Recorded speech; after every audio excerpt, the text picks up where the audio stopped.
Welcome sa Hami Recap. Ang i-recap natin ngayon ay ang Goodbye Dragon Life Part 2. Hindi inaasahan ng punong guro na ang isang mapagmataas na babaeng maharlika, na sanay lamang sa mahigpit na kapaligiran ng kabisera, ay maaari na ngayong masayang makihalubilo sa mga taga-baryo. At tumawa sa pinakasimpleng mga bagay. Gayunpaman, hindi nagtagal ang katahimikan na iyon. Ang balita kay Christina na isang elite na maharlika mula sa kabisera, ay naging kaibigan ng isang magandang espiritu ng ahas ay mabilis na kumalat saan man. Ang mga karaniwang tao ay puno ng paghanga, habang ang mga maharlika naman ay nagtsitsismisan, may ilan na nagdududa at may ilan ding nangungutya. Kahit sa mga bahay inuman at tavern, naging usap-usapan ang kwentong ito. Pagkatapos ay lumitaw ang mangkukulam na si Karen, isang makapangyarihang tauhan sa ilalim ng tanggapan ng gobernador. Lubos siyang naiiba sa mga taga-baryo. Sa kanyang paningin, ang mga espiritu ng ahas ay isang nakatagong banta at hindi dapat pagkatiwalaan. Sa harap ng lahat, seryoso niyang ipinahayag na si Selena kahit na may banal na proteksyon ay kailangan pa ring umalis sa nayon at pumunta sa kabisera upang sumailalim sa inspeksyon at mga legal na proseso. Biglang naging mabigat ang atmosfera sa nayon, noong araw na iyon, nagtatanim ng patatas sina Dolan at Selena nang bigla silang ipatawag sa tarangkahan. Pagdating nila roon, isang malaking hukbo na ang nakapaligid sa lugar at nagdudulot ng banta. Malamig na sinabi ni Karen na hindi nila pinagdududahan ang banal na mensahe, ngunit hindi maaaring isugal ang kaligtasan ng kaharian. Kung nais niyang manatiling buhay sa nayon, kailangang sumunod sa batas ang espiritu ng ahas. Hindi nagatubili si Dolan, lumapit siya at matatag na sinabi na siya ang nag-imbite kay Selena sa nayon. Kung kailangan nitong umalis sasama siya, umalangaw ang kanyang mga salita na parang kulog, dahilan upang ang maraming taga-baryo na kanina pa nagpipigil ng hininga ay bahagyang tumango bilang pagsang-ayon. Nang marinig ni Christina ang masamang balita, agad siyang gumamit ng mahika ng hangin upang hanapin ang punong guro.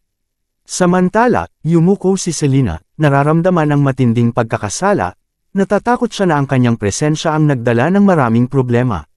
Nang makita ito, niyakap siya ni Dolan at mariing tiniyak na wala siyang ginawang mali at mananatili siya sa kanyang tabi. Hinawakan niya ito sa kanyang mga bisig at sinabing ganoon din siya yakapin ng kanyang ina noon. Dahil sa yakap na iyon, nanginig si Selena at napaluha ito. Samantala, sa kabisera, nakipagkita si Christina sa punong guro. Halos mabulunan ito sa iniinom na tsaa nang marinig ang kwento, ngunit mabilis nitong tiniyak na magiging ligtas si Selena dahil sa banal na proteksyon. Gayunpaman, si Karen ay isang mangkukulam mula sa tanggapan ng gobernador na direktang nag-iimbestiga sa mga kaso ng trafficking ng kababaihan. Nagkaroon siya ng hinala at natakot na baka mapagbintangan ng mali si Selena. Sa daan ng pag-eskorta, habang payapang nakasandal ang kanilang mga ulo sa isa't isa sa loob ng karwahe, biglang pinababa sina Selena at Dolan ng isang maharlikang tagapamahala ng nayon. Mahinang nagsalita ang lalaki habang puno ng kahulugan ang kanyang mga mata at nagsimulang magbunyag ng lihim na impormasyon. Labis na nag-alala si Christina, nauunawaan niya na kapag nakialam siya sa usaping ito, maaaring yusezain ang kanyang pagiging maharlika at baka siya pa ang managot sa mabigat na responsibilidad. Sa gitna ng kanyang pag-aalala, muling lumitaw ang kakaibang maharlika at dinala sina Dolan at Selena upang makipagkita kay Karen. Nakapagtataka, ang ugali ni Karen ay lubos na naiiba sa inaasahan ni Christina.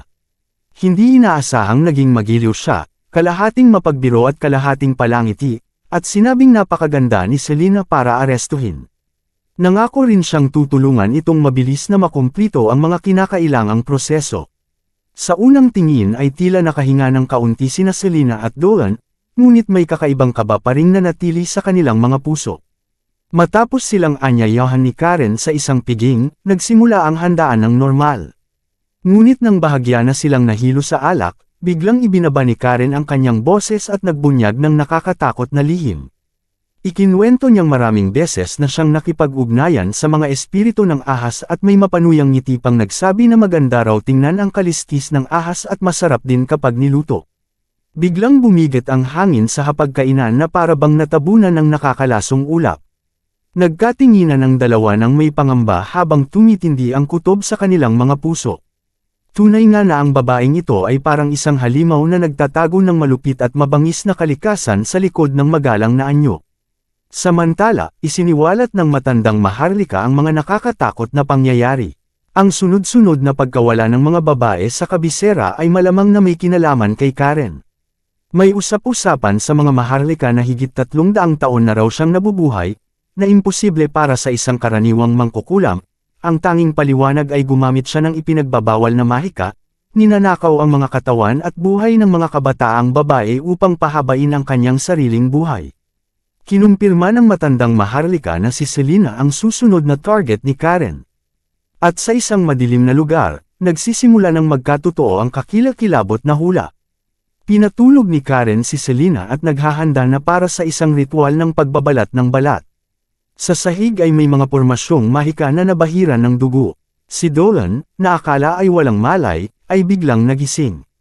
Sa isang sulyap lamang, agad niyang naunawaan na ang silid na iyon ay nakasaksi na ng napakaraming hindi makatarungang pagkamatay.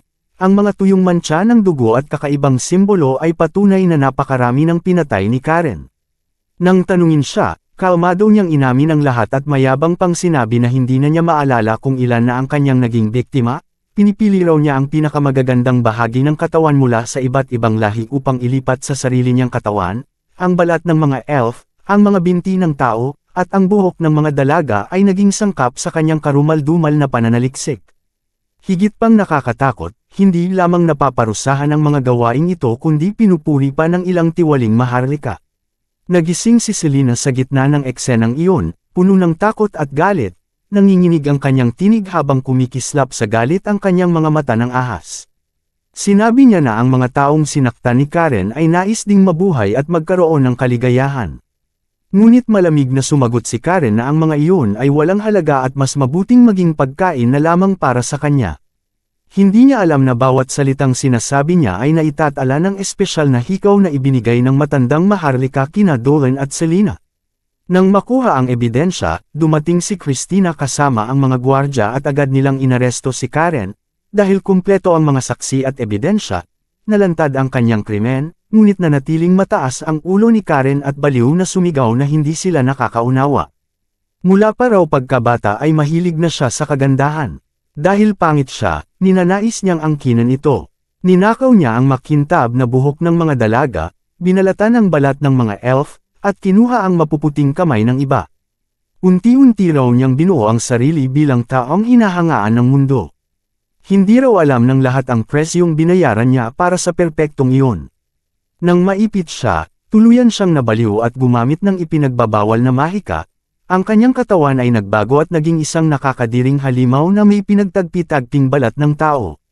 Sa sandaling iyon, si Selena ang kumilos, ginamit niya ang kapangyarihan ng kanyang mga mata ng ahas upang pansamantalang pigilan si Karen, sinamantala ni Christina ang pagkakataon at sumugod gamit ang espada.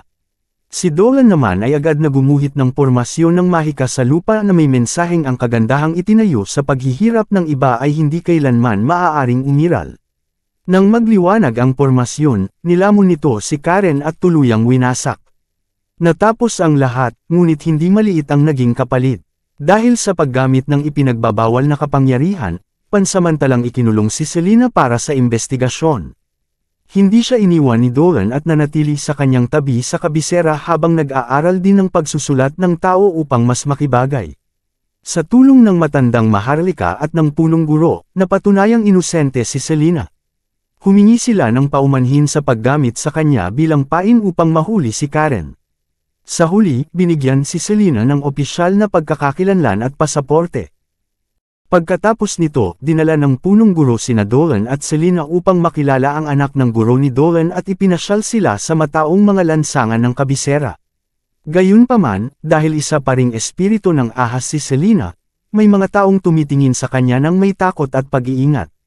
Sa kabila nito, patuloy siyang ngumiti at bumili pa ng ilang maliliit na bagay bilang regalo sa mga taga-baryo sa hangganan.